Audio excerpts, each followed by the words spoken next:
नमस्कार। आखिर विजय माल्या के घर वापसी की सड़क तैयार हो रही है। ब्रिटेन में लंबी कानूनी लड़ाई के बाद आखिरकार उसे भारतीय अधिकारियों को सौंप दिया गया है और खबर यह है कि बहुत जल्द ही उसे मुंबई लाया जा रहा है। उसके साथ सीबीआई और ईडी के अधिकारी भी होंगे।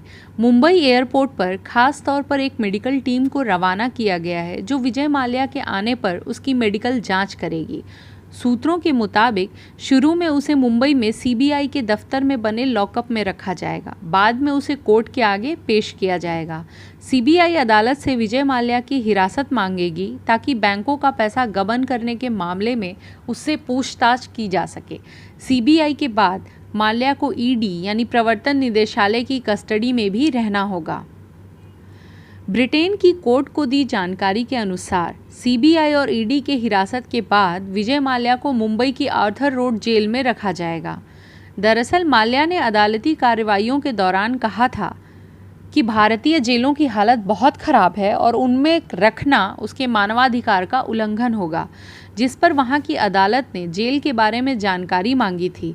इस पर भारतीय अधिकारियों ने आर्थर रोड जेल के एक सेल की तस्वीरें जज को सौंपी और बताया था कि ये वही जेल है जिसमें ब्रिटिश अधिकारी गुलामी के दिनों में भारतीयों को रखा करते थे। फिलहाल ऐसी तमाम बहानेबाजी के बाद माल्या चंगुल में आ ही गए। उस पर कुल 17 बैंकों से लोन के तौर पर 9,000 करोड़ रुपए लेने और फिर वापस न करने का आरोप है। लंबी कानूनी लड़ाई के बाद 14 मई को यूके की सर्वोच्च अदालत ने माल्या को भारत को सौंपने का आदेश दे दिया था। माल्या की वापसी से सबसे ज़्यादा परेशान कांग्रेस है, क्योंकि यह बात सामने आई थी कि कांग्रेस ने लंदन में कानूनी दांवपेच के समय विजय माल्या की हर संभव सहायता की थी। यह बात कहीं और नहीं बल्कि वेस्टमिंस्टर मजिस्ट्रेट कोर्ट के फैसले में ही दर्ज है। जज ने माना है कि विजय माल्या के प्रत्यर्पण का मामला देख रहे सीबीआई अधिकारी राकेश अस्थाना के खिलाफ जो भी आरोप लगाए गए हैं, उनके पीछे इस केस को प्रभावित करने की मंशा झलकती है। राकेश अस्थाना के खिलाफ कांग्रेस पार्टी सबसे ज़्यादा आक्रामक रही है, जबकि कांग्रेस पार्टी इसी मामले में छुट्टी पर भेजे गए सीबीआई डायरेक्टर आलोक वर्मा का बचाव करती रही है। यानी लंदन की कोर्ट ने इस बात को माना है कि राकेश अस्थाना को लेकर जो विवाद भारत में है, उसके पीछे की नीयत माल्या को बचाने की है। यह आश्चर्य की बात है कि अगस्ता वेस्टलैंड घोटाले के बिचौलिए क्रिश्चियन मिशेल को भी कांग्रेस ने ही वकील मुहैया कराया था। तो जानते हैं कि क्या है माल्या और कांग्रेस का गुप्त कनेक्शन। अगस्ता वेस्टलैंड के बिचौलिए क्रिश्चियन मिशेल की तरह विजय माल्या का केस भी राकेश अस्थाना ने ही हैंडल किया था, लेकिन 2018 में लोकसभा चुनाव से पहले अचानक सीबीआई के डायरेक्टर आलोक वर्मा ने उनके पर कतरने शुरू कर दिए, जिसे लेकर सीबीआई में तूफान मच गया था। जानकारों का मानना है कि संभवतः कांग्रेस के ही इशारे पर आलोक वर्मा जानबूझकर राकेश अस्थाना से उलझे ताकि झगड़ा बढ़े और उन्हें दागी ऑफिसर साबित किया जा सके। एक बार राकेश अस्थाना पर दागी ऑफिसर का ठप्पा लग जाता तो विजय माल्या आराम से लंदन की कोर्ट में कह सकता था कि उसके केस की जांच कर रहा सीबीआई ऑफिसर खुद भ्रष्टाचार में फंसा हुआ है। मोदी सरकार इस खेल को समझ चुकी थी, लिहाजा उसने बीच का रास्ता निकाला और आलोक वर्मा और राकेश अस्थाना दोनों को सस्पेंड करने के बजाय छुट्टी पर भेज दिया। छुट्टी पर भेजने का मतलब हुआ कि उन्हें कोई सज़ा नहीं दी गई। कांग्रेस ने मोदी सरकार की इस चाल की कल्पना नहीं की थी। इसके बावजूद विजय माल्या ने लंदन की कोर्ट में दलील दे दी कि राकेश अस्थाना खुद भ्रष्ट हैं और एक राजनीति के तहत उसे फंसाने की कोशिश कर रहे हैं। माल्या के आरोपों पर जज ने कहा कि मुझे इस बात के कोई साक्ष्य नहीं मिले कि अभियोजन पक्ष भ्रष्ट है और यह केस राजनीतिक फायदे के लिए चलाया जा रहा है। 2018 में एक और बात सामने आई थी कि माल्या की कैलेंडर गर्ल दिव्या स्पंदना के साथ भी राहुल गांधी का हाथ है। दिव्या स्पंदना भगोड़े उद्योगपति विजय माल्या की बेहद खास थी। यह बात खुद उन्हीं के 2010 के एक ट्वीट से सामने आई थी। विजय माल्या ने उन्हें हांगकांग घुमाया था, जिस पर खुश होकर दिव्या स्पंदना ने उसे ट्विटर पर शुक्रिया भी कहा था।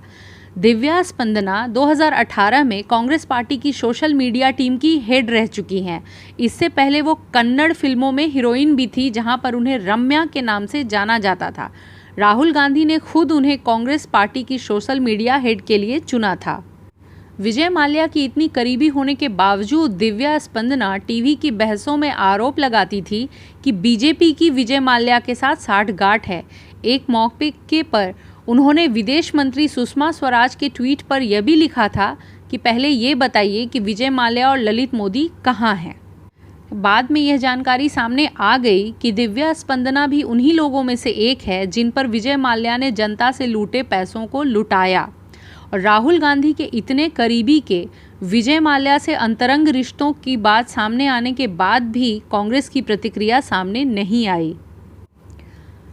नवंबर 2017 में प्रत्यर्पण का ये मुकदमा जब एक अहम मोड़ पर था, तब भी एक अजीब घटना हुई थी। विजय माल्या ने सीबीआई की विश्वसनीयता पर सवाल उठाने के लिए लंदन यूनिवर्सिटी के school of oriental and African studies के प्रोफेसर लॉरेंस सेज को कोर्ट में खड़ा कर दिया। प्रोफेसर लॉरेंस को एक एक्सपर्ट के तौर पर कोर्ट में लाया गया। लंदन में सूत्रों के मुताबिक प्रोफेसर लॉरेंस सेज के दिल्ली में कांग्रेस पार्टी के एक बहुत बड़े नेता से बेहद करीबी रिश्ते हैं। इसके अलावा उसकी गांधी परिवार के साथ संपर्क की भी बात कही जा रही है। कोर्ट में प्रोफेसर लॉरेंस ने कबूला था कि वो माल्या के वकील आनंद दुबे के कहने पर पेश हुए हैं। उसने न सिर्फ सीबीआई को गैर जिम्मेदार और अविश्वसनीय जांच एजेंसी साबित करने की कोशिश की, बल्कि माल्या और सोनिया गांधी के दामाद रॉबर्ट वाड्रा और हिमाचल प्रदेश के मुख्यमंत्री वीरभद्र सिंह के साथ समानता स्थापित करने की भी कोशिश की। उसने कोर्ट को बताया कि सीबीआई जिस तरह से वाड्रा और वीरभद्र सिंह को परेशान कर रही है, उसी तरह माल्या को भी परेशान किया जा रहा है। यह सवाल उठ रहा है कि सीबीआई को गलत साबित करने के लिए जो दोनों उदाहरण दिए गए, वो दोनों ही कांग्रेस से जुड़े हुए क्यों थे? क्या यह महज संयोग था? दरअसल राकेश अस्थाना पर लगे आरोपों के पीछे एक बड़ा नाम प्रशांत भूषण का भी है। पूरे घटनाक्रम पर नज़र डालें तो ऐसा लगता है कि प्रशांत भूषण इस मामले में कांग्रेस के इशारे पर चल रहे थे। वो भारतीय अदालतों में राकेश अस्थाना पर गंभीर आरोप लगाकर उन्हें दागी और भ्रष्ट साबित करने की कोशिश करते रहे। हालांकि वो इसमें नाकाम हो गए। इधर राकेश अस्थाना की नियुक्ति के खिलाफ याचिका को सुप्रीम कोर्ट ने भी खारिज कर दिया है। लेकिन यह सवाल तो पूछा ही जा सकता है कि आखिर कांग्रेस को माल्या को बचाने से क्या फ़ायदा है। दरअसल विजय माल्या कांग्रेस की सरकार के समय ही बैंकों से मोटी रकम लोन के तौर पर ली थी। माल्या अगर भारत आते हैं तो इससे मोदी सरकार के खिलाफ कांग्रेस से एक बड़ा मुद्दा छिन जाएगा। साथ ही भारत आने के बाद उसने पूछताछ में कांग्रेस को अगर अपने मददगारों के नाम ले लिए तो मुश्किल खड़ी हो जाएगी। लंदन में वेस्टमिंस्टर मजिस्ट्रेट के फैसले की कॉपी को देखने के बाद कांग्रेस और विजय माल्या के संबंधों में शक की गुंजाइश काफ़ी कम हो जाती है और ऐसा लगता है कि कांग्रेस पार्टी ने ही विजय माल्या के लोन में और भागने में काफ़ी मदद की। आप भी इस विषय पर कोई जानकारी हमसे साझा कर सकते हैं और अगर आपको ये वीडियो पसंद आया हो तो इसे लाइक, शेयर और सब्सक्राइब ज़रूर करें। धन्यवाद।